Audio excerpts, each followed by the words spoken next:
ఇప్పటికిప్పుడు క్రైస్తవులు, దళితులు, అణగారిన వర్గాలందరూ ఏకం కావాలి. ఇది నీడ్ ఆఫ్ ది అవర్. ఇది రెండవ స్వాతంత్ర్య పోరాటం, సెకండ్ ఇండిపెండెన్స్ స్ట్రగుల్ అని చాలా ఏళ్ల కింద నేను చెప్పానే లేదా? ఇప్పుడు జరుగుతున్నది రెండవ స్వాతంత్ర్య పోరాటం. అందరూ రండి, చేతులు కలపండి అని పిలుపునిచ్చానుగా. ఆ పీజీఆర్ గార్డెన్స్ అక్కడ కే ఏం గార్డెన్స్,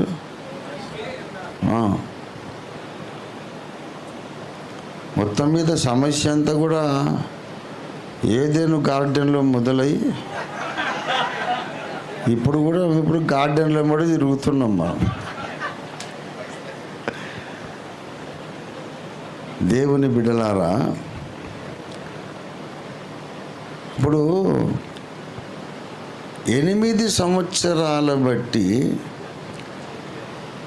కేరళలో, కర్ణాటకలో, ఆంధ్రప్రదేశ్లో, తెలంగాణలో, ఛత్తీస్గఢ్లో, ఒరిస్సాలో, జమ్మూ కాశ్మీర్లో, పంజాబులో ఇన్ని చోట్ల క్యాడర్ కలిగి పోరాడుతూ ఎన్నికల్లో పోరాటంలో నిలబడి సీట్లు రాకపోయినా కొన్ని వేల ఓట్లైనా వచ్చినాయి.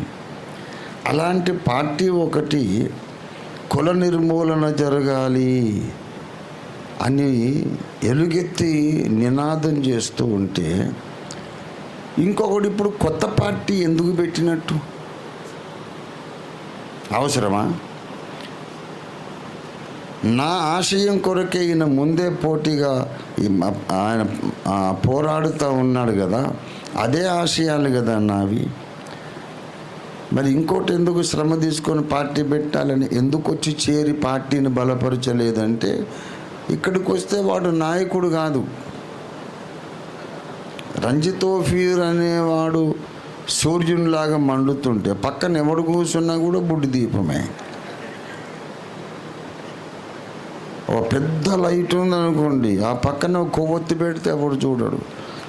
ఆ కొవ్వొత్తిని అందరూ చూడాలంటే లైట్ పగలగొట్టాలి. అప్పుడు ఆ కొవ్వొత్తే పెద్ద వెలుగులాగా కనబడుతుంది. ఇలాంటి అసలు నేను అంటున్నా, దేశవ్యాప్తంగా నేను మన అభ్యర్థులను నిలబెట్టి, అప్పట్లో నోబుల్ ఇంకా మనతో ఉన్నప్పుడు వారణాసి, కాశీ ప్రధానమంత్రి మోడీ గారి నియోజకవర్గం, అక్కడ మన పక్షంగా ఒకరిని ఓం ప్రకాష్ అనే బ్రదర్ని పెట్టాను. ఆయన సేమ్ మోడీ గారిలాగా ఉంటాడు. తెల్ల వెంట్రుకలు, తెల్ల గడ్డం, సేమ్ మోడీ గారిలాగా ఉంటాడు. ఆయనను పోటీకి నిలబెట్టా. మోడీ గారు, మీరు గద్దె మీదకి ఎక్కినప్పటి నుంచి నా అకౌంట్ కొరకు నేను ఎదురు చూస్తూ ఉన్నాను. 15,000 ఇంకా రాలేదు, ఎప్పుడు వస్తాయి? ఏంటి అబద్ధపు వాగ్దానాలని సౌత్ నుంచి పోయి అక్కడికి పోయి ఎన్నికల ప్రచారంలో మాట్లాడితే పోలీసు వాళ్ళు పరిగెత్తుకొచ్చారు. సార్ ఏంటంటే మీ ధైర్యము? ఇది ప్రధానమంత్రి గారి నియోజకవర్గము, ఆయనను మీరు సవాల్ చేస్తున్నారు ఇక్కడ వేదిక మీద బహిరంగంగా మైకులో.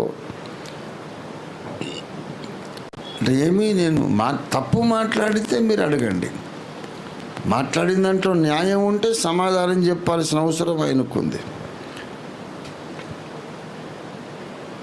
ఇలాగ జాతీయ స్థాయిలో పోరాటం చేస్తున్న ఒక నాయకుడు ఉండగా వీళ్ళు ఇంకో చిన్న పార్టీ పెట్టుకునే అవసరం ఏముంది?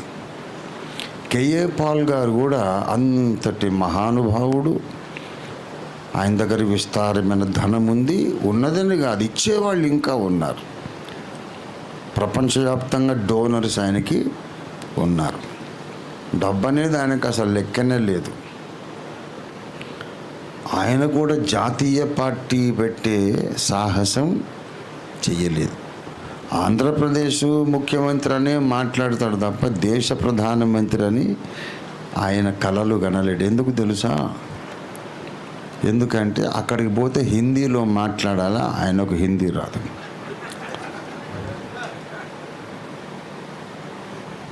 భారతదేశమంతటా కూడా ఒక లీడర్ కావాలంటే వాడు తెలుగులో తిట్టగలగాలి, హిందీలో తిట్టగలగాలి, ఇంగ్లీష్లో తిట్టగలగాలి. 3 రకాల